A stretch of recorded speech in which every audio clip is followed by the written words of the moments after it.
Hello, welcome back. It is Thursday morning where I'm reading this and hope you're all doing well. We are nearing the end of Book 3, The Great Escape, and a little brief review. We're in the desert. Feels like we are, because we are.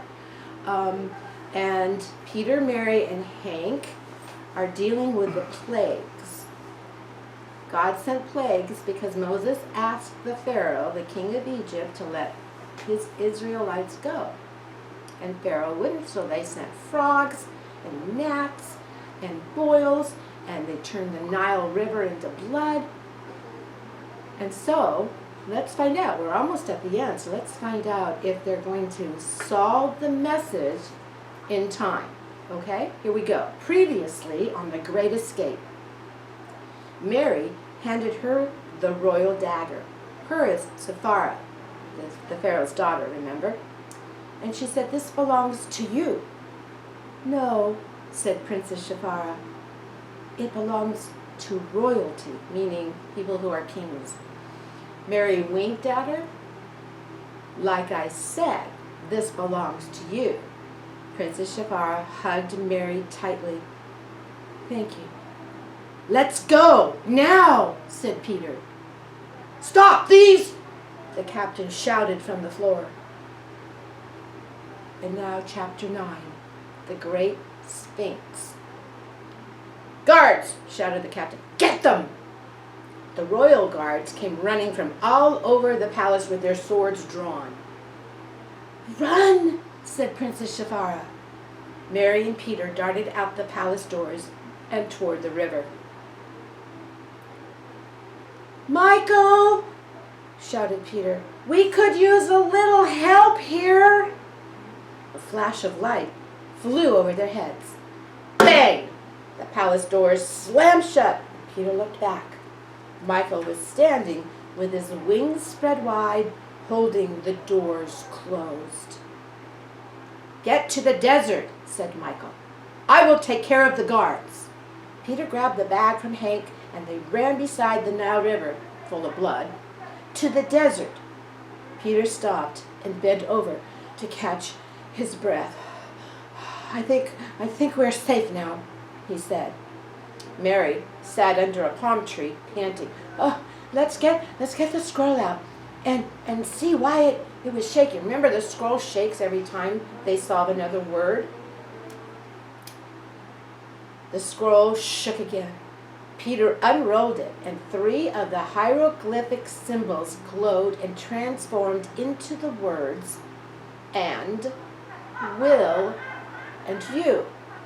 Mary read, "God is powerful and will blank you blank." God is powerful and will blank you blank, and will feed you dinner?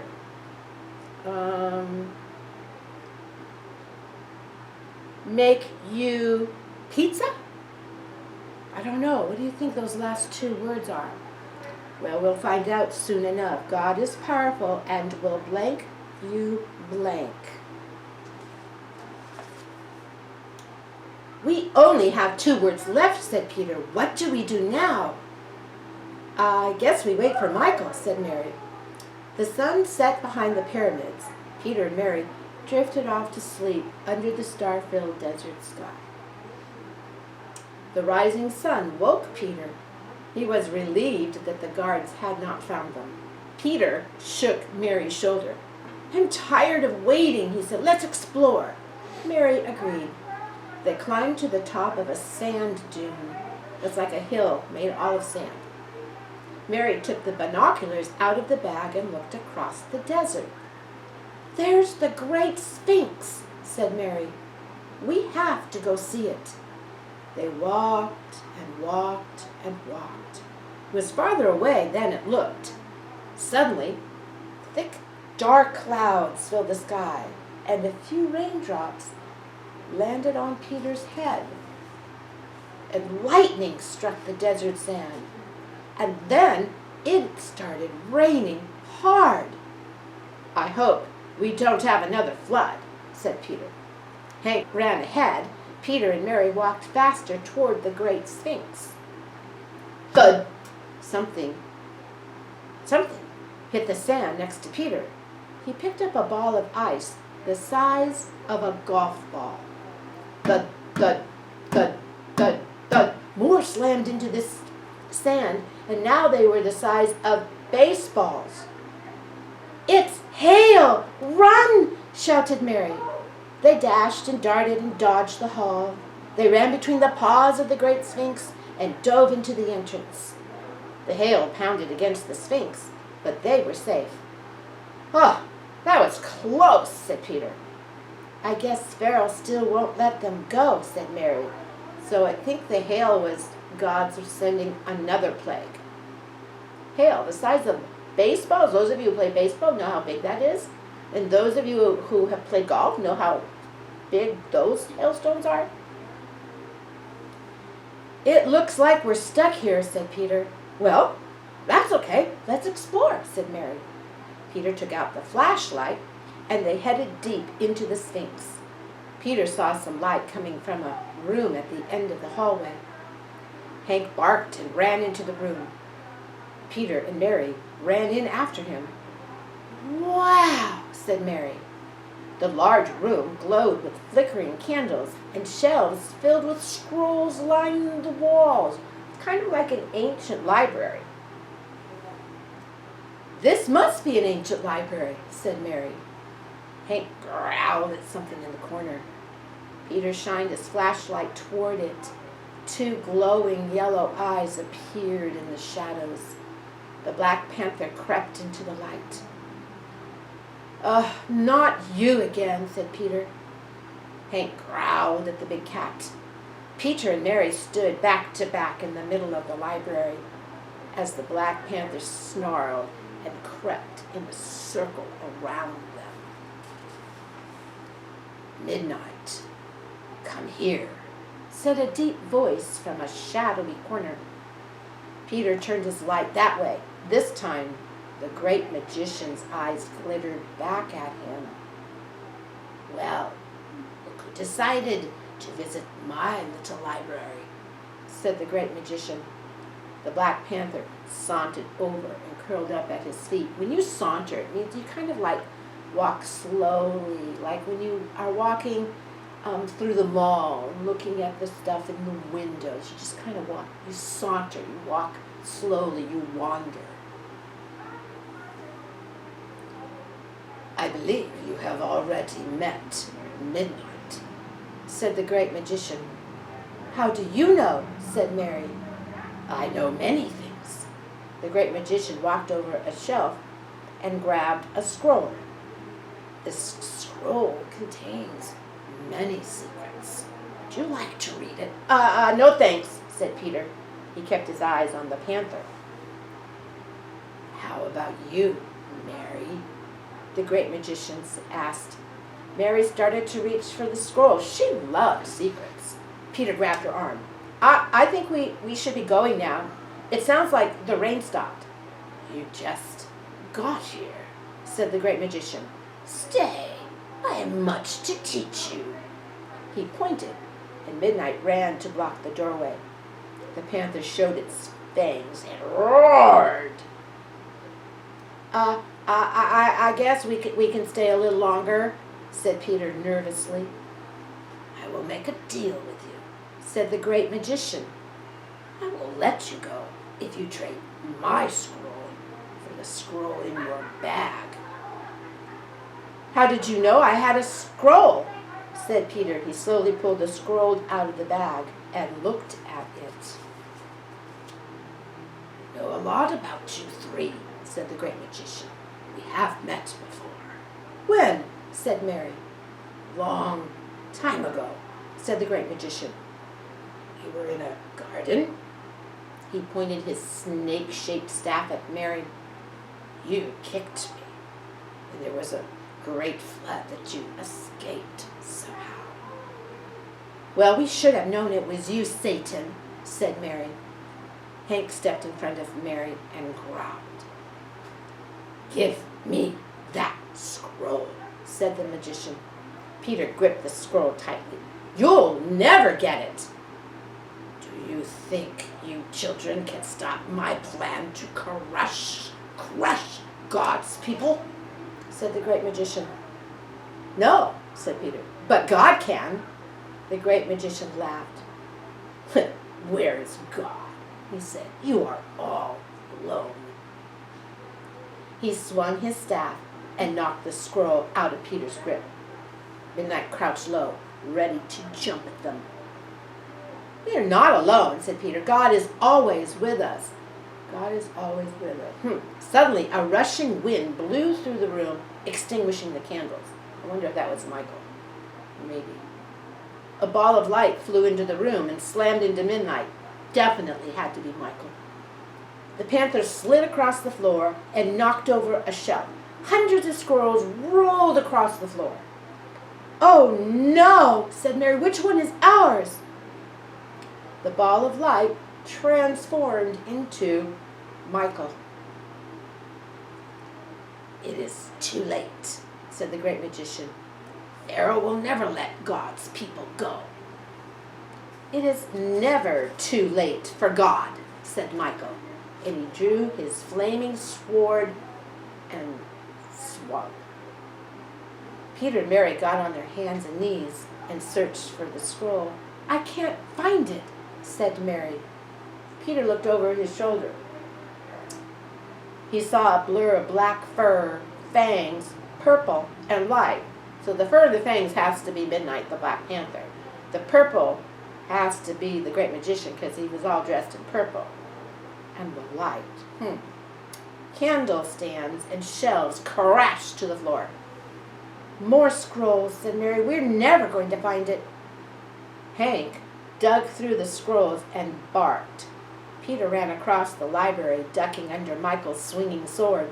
He found Hank with a scroll in his mouth. It had the red wax seal. Hank found it, shouted Peter. Well, of course, because Hank, dogs, you know, can smell really well, and they had their hands on this scroll so he could sniff and smell Hank and Peter's and Mary's scent around it. So of course the dog's going to find the scroll. Everyone froze. Run, shouted Michael. I will find you. Unless I find them first, said the great magician. Chapter 10. A City in the Sun. Peter, Mary, and Hank ran out of the great Sphinx and didn't look back. Breathing hard, Mary motioned to Peter to stop under a palm tree. I hope Michael is okay, she said. I am sure he's fine, said Peter. He is the leader of God's angel army, you know. What do we do now? Said Mary. Well, we wait for Michael to find us, said Peter. They waited and waited and waited, but he didn't come. The sun set behind the pyramids, and Peter and Mary fell asleep under the palm tree. Peter woke to the bright sun and a strong wind blowing in from the east. Hank ran to the top of a sand dune and barked. Peter climbed to the top too. Mary, look! What is it? Said Mary. I don't know, said Peter. It looks like the sand is moving this way. Mary looked through the binoculars. That's not sand, she said. It's bugs. It's locusts. Locusts are like grasshoppers. It's another name for like a grasshopper. And what they do is they eat all of the plants. So farmers really hate it when there's a swarm of locusts around. The swarm of locusts moved closer. Hurry, said Mary. Give me a boost. Mary scrambled up the tree, and Peter lifted Hank up to her. The buzzing and chirping of the locusts grew louder. Hurry, said Mary. They're almost here. Peter grabbed onto the tree and climbed to the top. The locusts covered the desert below. You couldn't see the sand for all the locusts. Mary ducked and shrieked, Help! Michael swooped over their heads. He flapped his mighty wings and cleared a spot in the sand. Jump! Shouted Michael, and they jumped out of the tree. Duck! Said Michael. He covered them with his wings. Peter heard the locusts marching over them as they huddled huddled, like huddled, under Michael's wings. The buzzing finally stopped, and Michael stood up. Peter looked at what was left of the tree. "Those were some hungry bugs," he said. "You need to go to Goshen," said Michael. "You will be safe there." "Where's Goshen?" asked Mary. "Didn't you pack a map?" said Peter. Mary unrolled the map. It's in Egypt, on the other side of the pyramids, from Pharaoh's palace." "You better get going," said Michael. "It is not safe here, and I have to find the great magician." Michael spread his wings and was gone. "Let's go," Peter said. Mary studied the map and looked out through the binoculars. "Follow me." They walked and walked and walked again across the dry desert. "Are you sure we're not lost?" said Peter.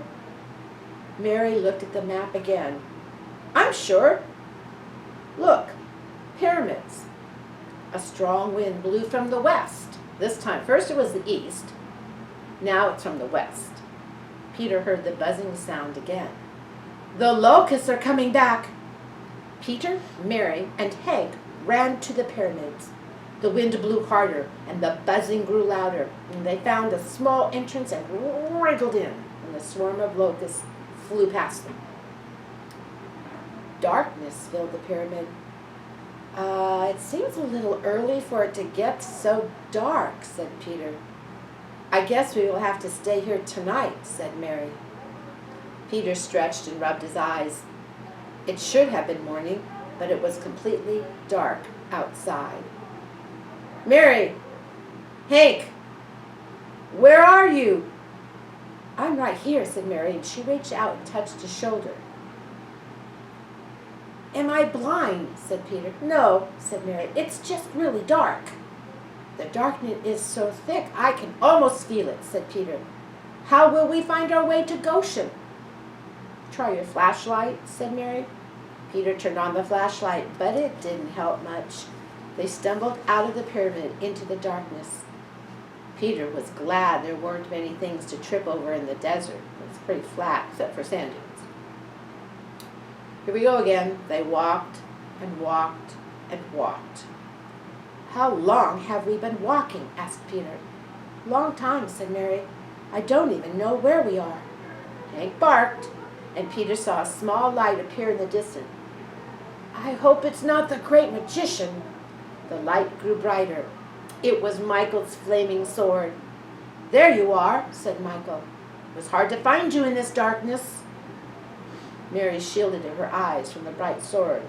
I think we got lost." "I don't even know what day it is," said Peter. He pulled out the scroll and unrolled it. "How many days do we have left to solve the scroll?" Michael counted on his fingers. "This is your 11th day in Egypt. And you have today and 3 more days. That would be today and 3 more, 4 days." "We only have 2 words left," said Peter. "I think we can do it." Mary looked at the map. "How are we going to find Goshen?" "Follow me," said Michael. Michael's flaming sword led the way up a tall sand dune. When they reached the top, they saw a city bathed in daylight. Michael spread his arms. "Welcome to Goshen." "Wow," said Peter. "God even protects his people from the darkness." Maybe the darkness was another plague. "You'll be safe here," said Michael. "Where do we go?" said Mary. "When you enter the gate, take your first right turn." Well, for you guys, it would be this way. "Then go to the 3rd house on the right." "Well, what do we say?" "Tell them God sent you," said Michael. He spread his wings and he flew off into the darkness. They found the house and knocked on the door, and an older lady with a kind face opened the door. "Hello. God sent us," said Mary. "Oh, dear," said the lady. "Come in." "Thank you," said Peter. "Let me tell my husband you are here," she said. "Moses, we have visitors." And that's where we leave it for today. So next week, I think we're going to finish the story, but there's one more plague to read about. One more plague. Boy, there have been many. We'll make a list of that. So remember, we have 2 more words, and Hank, Peter, and Mary have 4 days to solve it. They're in the city of Goshen, and they're at Moses' house. So, thanks for listening. Come back next week, and we'll find out how it all turns out. Thank you. Have a great day, a good weekend. Be safe and be kind.